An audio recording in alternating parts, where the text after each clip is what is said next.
우크라이나 전체 인구가 지금 몇 명이야? 4,400만이래. 그럼 765만 명이에요. 러시아인이. 그럼 765만 명이 쓰던 그 러시아어를 갑자기 쓰지 말라고 하면 그거 해서는 안 될 짓이거든요. 진짜 그건 거의 그냥 지푸라기에다가 그냥 휘발유를 부은 거예요. 구지구태요.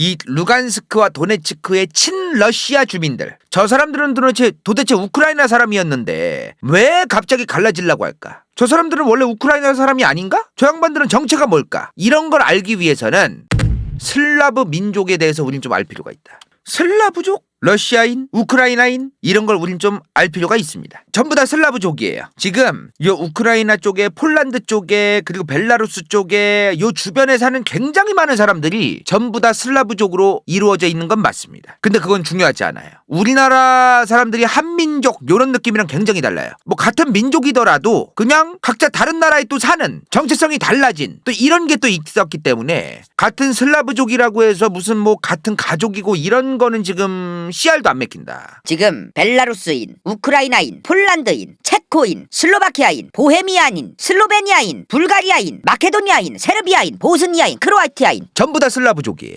근데 이 양반들이 슬라브족에 속하든 말든 그건 별로 중요하지 않다. 그거 아세요? 근데 우크라이나가요, 민족이 소수민족 다 합하면 130개가 넘는 민족으로 이루어져 있습니다. 러시아는 150개가 넘어요. 지금 우크라이나에 130개가 넘는데 사실 민족 개수만 많을 뿐이지 크게 보면 그냥 우크라이나 사람들하고 러시아인밖에 없어요. 지금 보면 우크라이나인이 77%, 러시아인이 17%. 그럼 나머지가 이제 소수민족이란 얘기죠. 그죠? 그러면 한 6% 되겠네요. 그죠? 5에서 6%. 우크라이나인하고 러시아인만 합해도 94%야. 전체 인구에. 그러니까 주요 민족은 저 둘만 우리가 알고 있으면 된다는 거죠. 자, 일단 우크라이나의 역사를 우리가 좀 알아봅시다. 1991년 8월 우크라이나가 소련으로부터 갈라져 나옵니다. 우크라이나의 수도가 어디야 지금? 우크라이나의 수도 키예프죠. 간다요 러시아 편에서 자주 등장했죠. 키예프. 우크라이나의 수도적 키예프가 굉장히 중요합니다.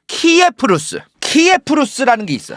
지금 러시아 민족의 조상이 누굽니까? 저 키예프루스를 만들었던, 키예프루스라는 국가를 만든 루스인이다. 루스인. 이 루스가 과거에 키예프루스란 나라를 세운 겁니다. 키예프라는 도시를 중심으로. 자, 나중 가서는 루스자르국이 돼요. 루스자르국. 루스가 러시아란 뜻이거든요. 루스자는 러시아 자르네요. 그럼 러시아 황제네요. 그럼 뭐야? 러시아 황제국, 러시아 제국이 되는 겁니다. 우리가 여기서 알 수 있는 게 뭐냐면 저 우크라이나 주변에 있던 사람들이 전부 다 대부분 루스인이었구나. 이 루스인이라는 사람들이 뭐 벨라루스인도 됐고 지금은 러시아인도 됐고 우크라이나인도 됐고 별 사람이 다 됐구나. 자, 그런 걸 알 수 있어요. 자, 그럼 뭐야 지금? 루스인들의 중심지였다는 이 키예프가 지금 우크라이나에 있네요. 러시아에 속해 있는 게 아니라 키예프 우크라이나에 있어. 그럼 뭐야 지금? 러시아의 조상국가의 기원이 되는 국가가 과거의 그 고대 시대의 역사적 기원이 현재의 우크라이나의 수도인 키예프에 있구나.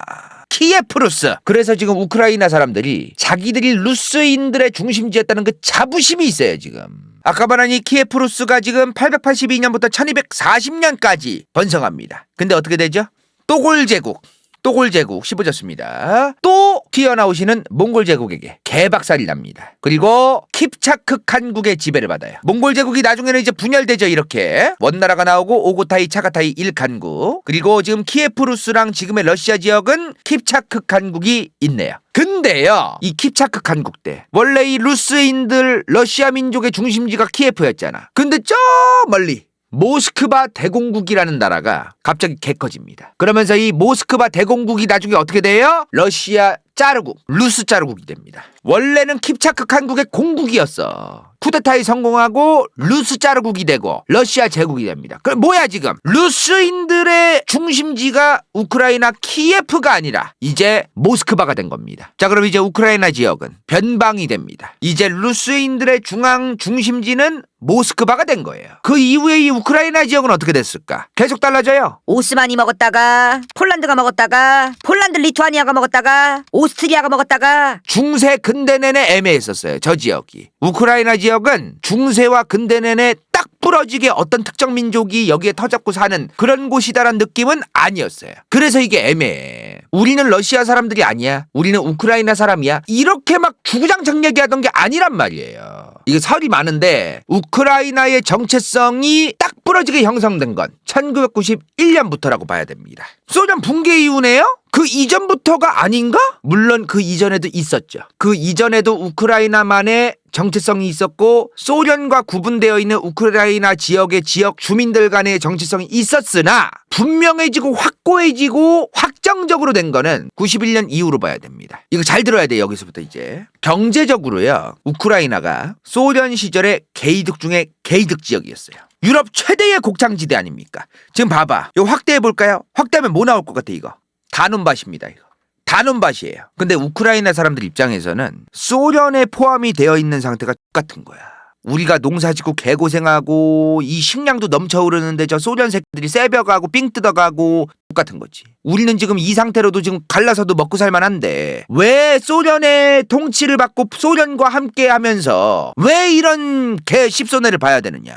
그런 생각이 들만하죠. 1991년 8월에 우크라이나 사람들이 독립을 했을 초기에 길 가던 우크라이나 사람들이 무슨 얘기를 하냐면 우크라이나는 경제적으로 계속해서 부유할 수 있었는데 소련 도둑놈 새끼들 때문에 우리가 못 살았던 거다. 이런 얘기를 심심치 않게 해요. 우크라이나 사람들이. 잘 갈라졌다고. 근데요. 갈라지긴 했잖아 일단. 그러니까 역사적으로 자기들만의 역사, 자기들만의 민족, 자기들만의 민족의 조상 빨리 만들어야 될 거 아닙니까? 소련에 포함되어 있을 때는 소련식으로 러시아식으로 소련과 러시아를 중심으로 역사도 배우고 이제 그랬는데 갈라졌잖아 이제 제대로. 정말로 제대로 갈라졌으니까 자기들만의 뭐가 있어야 되는데 빨리 만들어야 되는 거야 이제 급하니까. 이때 흐르셰우스키라는 사람을 갖다 쓰기 시작합니다. 이 사람이야.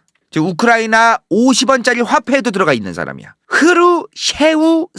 흐르셰우스키. 우크라이나 50원짜리 화폐에도 들어가 있다는 건 지금 굉장히 이 사람이 우크라이나에서 중요하다는 얘기죠. 이 사람이요. 우크라이나의 역사학자예요. 그리고 동시에 우크라이나 정치인이었어. 과거에. 이 사람은 옛날에 소련 탄생 전에 러시아 제국일 때 우크라이나 지역의 귀족 출신이었어요. 근데 이 사람은 그때부터도 우크라이나라는 국가를 따로 만들 필요가 있다. 우크라이나만의 독립적인 역사가 있다. 이런 주장을 하던 사람이야. 이 양반이 역사학자라 그랬죠. 우크라이나와 관련되어 있는 독립된 러시아 사람, 루스인 이런 사람들에 대한 역사책을 이 사람이 썼어요. 러시아 제국 때 그리고 소련이 만들어졌을 때 우크라이나만 독립하겠다고 갈라서겠다고 써먹을 수도 있잖아. 이 사람이 쓴 그 역사책을. 그래서 그런 역사책을 함부로 못 쓰게 해요. 예를 들어 이런 느낌이야. 소련의 입장에서 러시아 제국의 입장에서는 경기도만의 역사가 따로 있다. 다른 수많은 지역과 다른 경기도인이라는 특유의 그 민족이 따로 있는 거다. 이런 얘기를 누가 한다고 생각해봐 자기들. 그런 얘기를 하는 거야 이 사람이.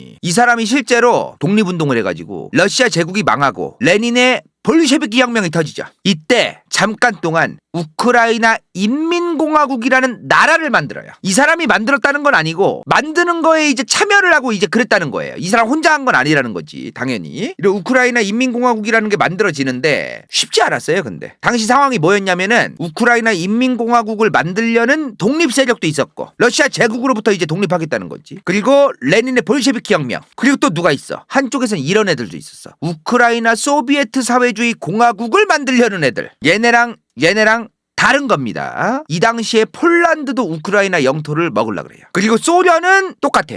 요런 상황이었다. 당시에 폴란드랑 우크라이나가 동맹을 맺어요. 잠깐. 이렇게 동맹을 맺어. 동맹을 맺는데 폴란드가 통수를 치고 소련이랑 붙어. 폴란드도 불쌍하다 하는데 솔직한 얘기로 요때 보면 똑같아요. 폴란드가 그러더니 소련이랑 붙어가지고 쇼부를 봐서 반띵을 하자고 합니다. 우크라이나 지역을. 그리고 나서는 또 소련이 나중 가서 독일이랑 손잡죠. 요런 게 있었어요. 통수의 통수죠. 이런 복잡한 시대였어. 결국에는 나중에는 우크라이나 소비에트 사회주의 공화국이라는 사실상 이제 소련에 속한 지금 보면은 1919년부터 1991년까지죠. 우크라이나가 독립하기 전까지 그 직전까지 우크라이나 지역에 있던 우크라이나 소비에트 사회주의 공화국이 이 형태로 이제 이어지기 시작합니다. 여기서 우리가 따로 나라 이름이 있네요? 근데 왜 얘네는 소련이에요? 이해가 안 되네요? 여기서 우리가 알고 갈 게 필요해요. 여기는요, 이 러시아라는 여기 있죠. 여기는 러시아 소비에트 연방사회주의 공화국이에요. 우크라이나는 우크라이나 소비에트 연방사회주의 공화국이고 이거를 다 합쳤을 때 소비에트 연방으로 부르는 겁니다. 무슨 말인지 이해되시죠? 근데 명목상 있을 뿐 솔직한 얘기로 여러 가지 다 뜯어보면 사실상 소련은 러시아 소비에트 연방사회주의 공화국이 지들 멋대로 다른 애들 데리고 있으면서 말로만 소비에트 연방이라고 얘기만 했다. 러시아 소비에트 연방공화국 지들 혼자서 다 해먹는 소비에트 연방이었다. 지금 여기 방금 전에 봤던 우크라이나 소비에트 사회주의 공화국도 나름의 자치도 있었고 자치권도 있었고 뭐 그런 게 있었으나 개털이었다. 다 가라였다 가라. 그렇게 생각을 하시면 좋습니다. 이게 웃긴 게 뭐냐면요. 그리고 일종의 우미나 정책 아니면은 눈 가리고 아웅 이런 거예요. 러시아 소비에트 연방 사회주의 공화국이 그리고 소련이 우크라이나 소비에트 사회주의 공화국에게 1954년 크림반도를 줍니다. 준 게 아니지 솔직한 얘기로. 근데 저 크림반도라는 지역이 우크라이나 소비에트 사회주의 공화국의 영토다로 되어는 있는데 사실상 소련이기 때문에 여기도 형식상 주긴 줬다. 서류상 또 여기에 우크라이나 지역에 살던 그 주민들의 심경 여러 가지 모양새 또 정치적으로 통치를 해야 되고 이런 여러 가지에 의해서 이제 줬다고 하더라고요. 근데 저게 신의 한 수였던 거야. 저 1954년에 명목상 껍데기 서류상 줬다는 저 크림반도가 실제로 91년도 8월에 우크라이나가 독립을 하니까 우크라이나 영토로서 지금 남아있지 않았습니까? 실제로 이거 덕분에 우크라이나가 크림반도를 가지고 온 거예요. 이게 아무리 껍데기밖에 없었어도. 자, 이제 독립을 했습니다. 우크라이나가. 급했다 그랬어요. 아까 말한 흐르셰우스키의 책 그런 걸 토대로 우크라이나의 역사를 가라로 만들든 어떻게든 만들든 있는 거 없는 거 별의별 얘기를 다 만들기 시작해요. 이제 한반도 역사도 고려가 탄생했을 때 그리고 조선이 탄생했을 때 자기들 중심적으로 역사를 해석하려는 그런 작업들이 있거든요. 세종대왕이 왕씨 고려의 왕실이었던 왕씨 그 왕들 그 양반들 조상을 다 찢어버리려고 오단을 했던 사람이 세종대왕이요. 그런 거에 영향과 산물이 지금 한국사에 영향을 끼치고 있는 것이고 이런 거를 우크라이나도 해야 했던 거죠. 자, 91년 독립한 우크라이나 지금 보니까요. 근데 크림반도 쪽이랑 요 동부 쪽은 뭔가 지금 러시아에 무슨 자기들 셀프로 들어가고 싶어하는 막 그런 게 있어. 그죠? 아니 분명히 91년도에 독립할 때 다들 오프콜스 한 사람들 아니겠습니까? 이 양반들도. 근데 왜 이렇게 지금 난리를 칠까? 같이 독립한다는 거 자기들도 동의를 했을 텐데 이걸 이제 잘 봐야 돼요. 1991년도에 아까 뭐라고 했어요? 아까 17%라 그랬죠? 우크라이나 전체 인구 중에 러시아인이 17%다. 근데 1991년도에 우크라이나가 소련으로부터 갈라진다고 독립한다고 했을 때 이 러시아인들도 전체 90% 이상이 소련으로부터 우크라이나가 갈라지는 거에 찬성을 합니다. 그럼 뭐야 지금? 우크라이나가 독립을 한다고 했을 때 저 러시아인 17%도 대부분 오프콜스를 했다는 거예요 지금. 근데 이 양반들 지금은 갈라지겠다고 난리를 치는 거야 지금. 뭔가 이상해요. 그죠? 애초에 처음에 우크라이나가 1991년에 독립을 할 때 착했어. 소련으로부터 독립할 때 소련으로부터 독립한 그 우크라이나는 러시아인이든 소수민족들이든 차별 없이 내버려뒀습니다. 이런 분위기였어요. 경제적으로든 뭐로든 차별 없이 다 내버려뒀어. 실제로. 그리고 저 17%의 러시아인들도 우크라이나에 있었다는 그 17%의 러시아인들도 아무리 본인들이 러시아인이더라도 우크라이나 지역이 소련 내내도 식량이 충분했고 경제적으로도 나쁘지 않았던 지역인데 내가 아무리 러시아인이더라도 잘 살 수 있는 이 우크라이나에 있는 게 낫지 뭐 하려고 계속 저 소련으로부터 이제 갑툭튀한 러시아 연방공화국으로 가겠습니까? 그냥 여기가 편한 거야. 저 사람들도 우크라이나가 독립하는 거에 반대할 이유가 별로 없는 거예요. 근데 지금 가장 최근에 문제가 된 게 바로 이 크림 공화국 쪽 크림반도 아닙니까? 여기 러시아인들과 우크라이나 사람들이 싸워댄 게 크림반도 아닙니까? 그죠? 1991년에 우크라이나가 독립했을 때 이 크림반도도 우크라이나의 영토가 자연스럽게 됐댔어요. 아까. 그죠? 우크라이나 법상 크림반도는 소련으로부터 우크라이나가 독립한 직후부터도 우크라이나 영토였고 동시에 자치공화국이었습니다. 우크라이나의 영토이긴 하나 러시아 사람들이 많이 살고 그리고 자치공화국으로서 좀 있는 게 좀 적절할 것 같다. 요런 이제 판단하에 크림 자치공화국으로 이제 이어져요. 근데 아까 뭐라고 했죠? 1954년에 소련이 우크라이나 공화국에게 크림반도를 줬다 그랬죠? 분명히 넘겼어. 근데 갑자기 92년 5월 러시아 국회에서 저거는 무효다. 54년에 우크라이나에게 크림반도를 준 건 무효다. 라는 결의를 합니다. 자, 그러자마자 우크라이나가 UN 국제재판소에 제소를 합니다. 결과가 어떻게 나왔을까요? UN이 우크라이나 거라고 얘기를 해요. 크림반도는 우크라이나의 영토다. 근데 문제가 하나 있었던 게 뭐냐면 1991년에 우크라이나가 소련으로부터 갈라지긴 했는데 그 크림반도 쪽에 과거 소련의 흑해 함대가 있던 거예요. 이거 굉장히 큰 자산이죠. 저 함대들을 이제 어떻게 할 거냐 이 말이야. 그러면서 계속 싸우는 거야. 우크라이나 러시아가. 그러다가 결국에는 97년도에 흑해 함대를 분할합니다. 그리고 이때부터 사이가 좋아져. 러시아랑 우크라이나가 우호 협력 조약을 체결하고 크림반도 주변에서 러시아의 흑해 함대가 운용될 수 있게끔 우크라이나가 허가를 해줘요. 임대차 계약서를 쓴 거예요. 러시아가 우크라이나에 이제 그 돈을 계속해서 줘야 되는 거죠. 러시아가 그러니까 최근에 2014년에 크림반도를 자기들 멋대로 먹잖아요. 그 이전부터도 크림반도를 안 쓰던 건 아니에요. 자, 근데 2005년 1월 유셴코라는 사람이 대통령이 됩니다. 유셴코. 이 사람의 이제 정권이 시작돼요. 자, 근데 이 사람이요. 갑자기 나토 가입을 하겠다는 거야.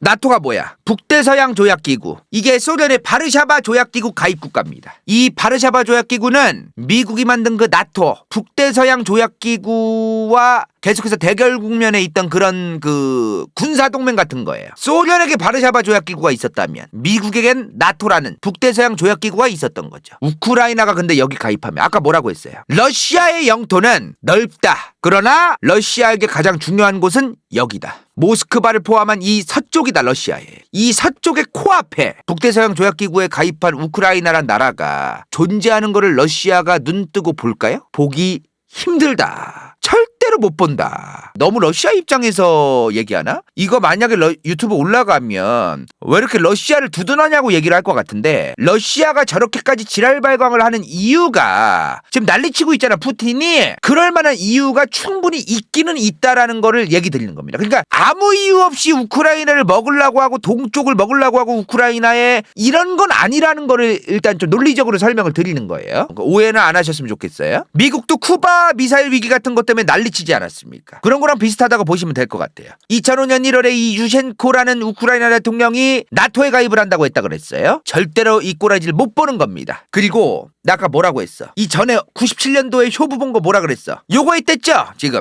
러시아가 흑해 함대를 운용할 수 있다. 흑해에서 크림반도 주변에서. 그리고 크림반도를 임대차 계약을 써가지고 쓸 수 있다. 러시아가. 그리고 흑해 함대도 반띵을 했다. 요 얘기했잖아. 근데 이 유셴코가 지지율 때문인지는 모르겠는데 러시아 흑해 함대도 철수하게 할 거다 말 거다 이런 드립을 쳐요.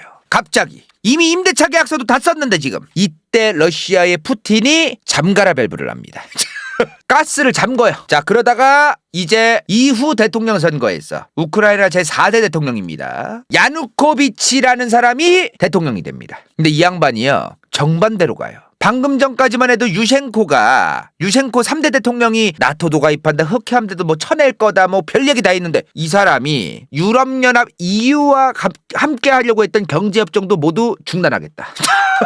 갑자기 이렇게 되는 거야, 이 사람이. 그리고 2014년 우크라이나 사태가 발생합니다. 그래서 유로바이단으로도 알려져 있죠. 우크라이나의 수많은 국민들이 집 밖으로 뛰쳐나와가지고 이 개새끼야 꺼져라 이 새끼야 이 종북외구 새끼 나라를 팔아먹은 새끼야 꺼져라 난리를 쳐요. 그리고 이 사람이 탄핵을 당합니다. 그리고 우크라이나에 유럽 성향의 친미 성향의 과도 정부가 들어섭니다. 근데 이 과도 정부가 주제를 좀 알아야 되는데 선을 넘어. 우크라이나 이 과도 정부가 들어섰던 우크라이나 국회에서 당시에 2014년에 러시아어는 공용어에서 배제된다. 그리고 앞으로 사용할 수 없다고 법안을 만듭니다. 이게 바로 시행된 건 아니에요. 바로 시행된 건 아니지만 이런 법안을 내요. 갑자기 굳이 구태여. 뭐하러 저랬는지는 전 이해가 잘 안 돼요. 솔직한 얘기로. 저거를 왜 못 쓰게 하죠? 내가 우크라이나에 대해서 계속 강조하던 거 있죠. 러시아인이 17%다. 그리고 이외의 소수민족도 120개가 있다 그랬어. 이렇게 소수민족이 많은 나라면 자치를 좀 줄 필요가 있고 문화를 존중하는 게 필수예요. 우리나라 같은 나라는 하나의 민족이라는 정체성으로 다들 똘똘 뭉쳐서 살잖아. 그러니까 이런 트러블이 상상조차 안 해볼 일인데 민족이 다양한데 존중 안 해주잖아요.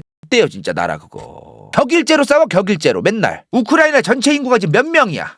4,400만이래. 그 4,500만이라고 치자. 그럼 765만 명이에요. 러시아인이. 그럼 765만 명이 쓰던 그 러시아어를 갑자기 쓰지 말라고 하면 그거 해서는 안 될 짓이거든요. 진짜 그건 거의 그냥 지푸라기에다가 그냥 휘발유를 부은 거예요. 구지구태요. 이 우크라이나 사태가 있었던 게 2월 초 말이에요. 그리고 저 말도 안 되는 저 개드립이 나온 게 3월 초입니다. 우크라이나에 살던 러시아인 17%가 소련에서 독립한다고 했을 때도 러시아인들인데도 우크라이나에서 살고 싶어 했고 거기서 계속해서 지들이 돈 버는 것도 오프콜스 된 거잖아요. 돈 버는 것도 환경도 좋으니까 우크라이나에 남으려고 한 거 아닙니까? 그 양반들이? 근데 어떻게 러시아어 사용을 금지시켜요? 이게 2014년 2월에 우크라이나 사태가 있을 때의 분위기를 우리가 알 필요가 있어요. 2014년에 반러시아적인 분위기가 막 생겼잖아요. 반러시아적인 분위기가 막 생길 때 딱 우크라이나 사태 때 이 기회를 노려서 내가 헤쳐먹어야겠다고 정치꾼들이 포퓰리즘을 한 겁니다. 저게. 그러면은 그 정치꾼들한테 선동된 국뽕에 환장한 사람들은 또 올쏘올쏘 이래마. 그거대로 그대로 간 거예요. 저게. 저 정책이 저게. 쓰잘데기 없는 게. 저 뭐 하려고 저 짓을 하느냐고 지금. 저런 일이 있었어요. 저게.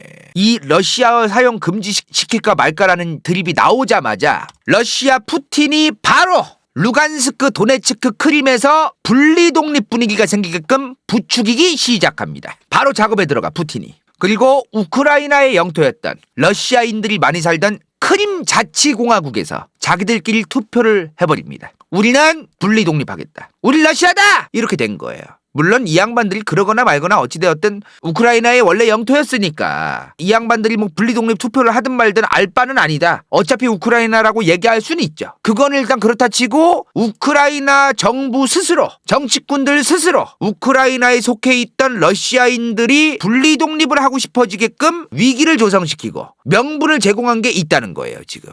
이래서 이상한 애국심을 가지고 설쳐대면 안 되는 거예요.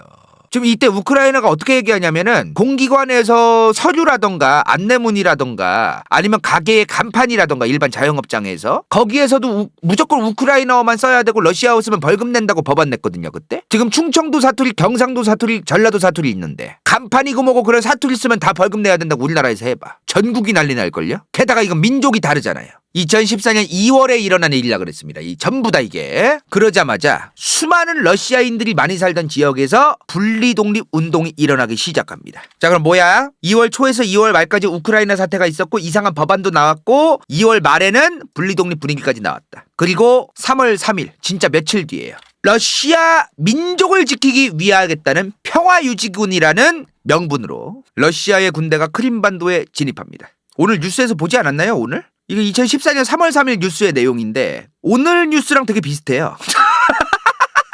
도네츠크와 루간스크의 평화를 유지시키겠다면서 평화유지군이라는 명분으로 지금 러시아 군대가 저기 들어갔거든요. 지금 어디서 많이 본 내용입니다. 그죠? 그리고 얘기하죠. 평화롭고 편안하게 투표해 우리가 왔어. 그리고 투표를 합니다. 21일 주민투표가 실시되고 가결됩니다. 러시아 연방의회가 합병을 승인해서 크림반도 전역이 러시아의 일부가 됩니다. 물론 러시아가 한 짓이 굉장히 잘못됐죠. 이런 방식으로 자기들의 국익을 위해서 다른 나라의 땅을 막 함부로 이런 식으로 막 조잡스럽게 막 각도기를 재고 설계를 해가지고 수작질을 하고 좋은 방식은 아니죠. 어찌되었든 중요한 건 뭐냐면은 구지구태여 우크라이나 스스로 명분을 제공했다. 우크라이나는 솔직한 얘기로 이런 명분을 제공할 필요가 없었죠. 구지구태여 우크라이나 안에 있는 그 러시아인들을 자극할 필요도 없었고 그 양반들과 화합을 하고 오히려 그 사람들이 그런 그 분리독립에 동조되지 않게끔 할 필요가 있었어요. 구지구태여 더 자극을 한 거야 지금. 동시에 그 자국 내에 있는 우크라이나 내부에 있던 그 러시아인들과 화합의 장을 열기 위해서 노력하면서 한편으로 서방 세계 국가들과 가까워지기 위해서 노력하고 억지력을 만들기 위해 노력해야 됐어요.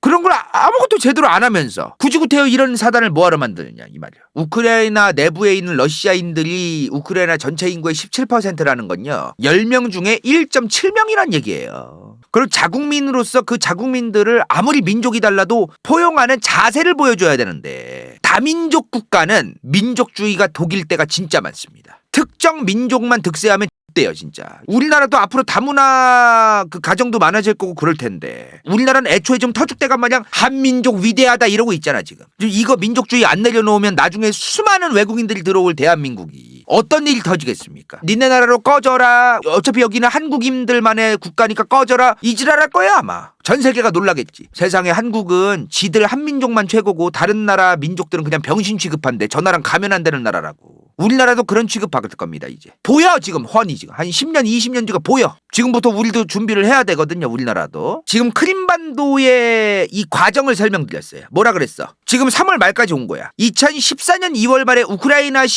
국민들이 시위를 했다. 그리고 과도정부가 수립됐고 3월 초에는 그리고 이상한 법안이 생기고 러시아인들에 대해서만 박해하고 이러는 이상한 법안이 만들어져요. 우크라이나 내부에서. 그러자마자 3월 초에 러시아 군대가 들어옵니다. 크림반도로. 그리고 3월 말엔 크림반도가 주민투표가 가결됐어요. 4월이 됩니다. 이때 다 일어난 일이에요. 이게. 루간스크와 도네츠크가 4월 7일, 4월 27일에 독립선포를 한 겁니다. 그럼 뭐야 지금? 3월 21일에 크림반도 주민투표 가결된 다음에 합병한 다음에 4월 7일에는 도네츠크가 독립선포하고 27일에 루간스크가 독립선포한 거예요. 이게. 이런 식으로 가는 거야. 러시아가 엄청나게 뒤봐주니까 믿을 구석이 있으니까 쟤네도 독립선포한 거지 솔직히. 지금 러시아가 솔직한 얘기로 과하다 싶을 정도로 막 나가죠. 누가 봐도 그렇죠 뭐. 근데 우크라이나 입장에서 저거를 왜 안 막을까요? 힘이 없기 때문입니다. 안타깝게도. 그럼 다른 서방세계 국가가 도와주면 되는 거 아니냐? 도와줄 생각이 없어요. 굳이 구태여 러시아라는 국가랑 전쟁을 해서 좋을 게 하나도 없거든. 독일이든 프랑스든 미국이든 영국이든 굳이 구태여 저 러시아라는 인구도 많고 군사 수도 많은 저 국가랑 맞다이를 까서 경제가 안 그래도 안 좋은데 지금 더 경제 안 좋게 해서 좋을 게 하나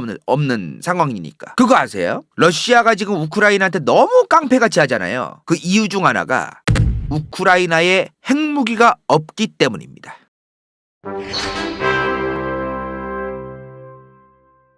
이번 영상이 볼만했다면 좋아요와 구독, 재미없었다면 이건 재밌을지도 몰라.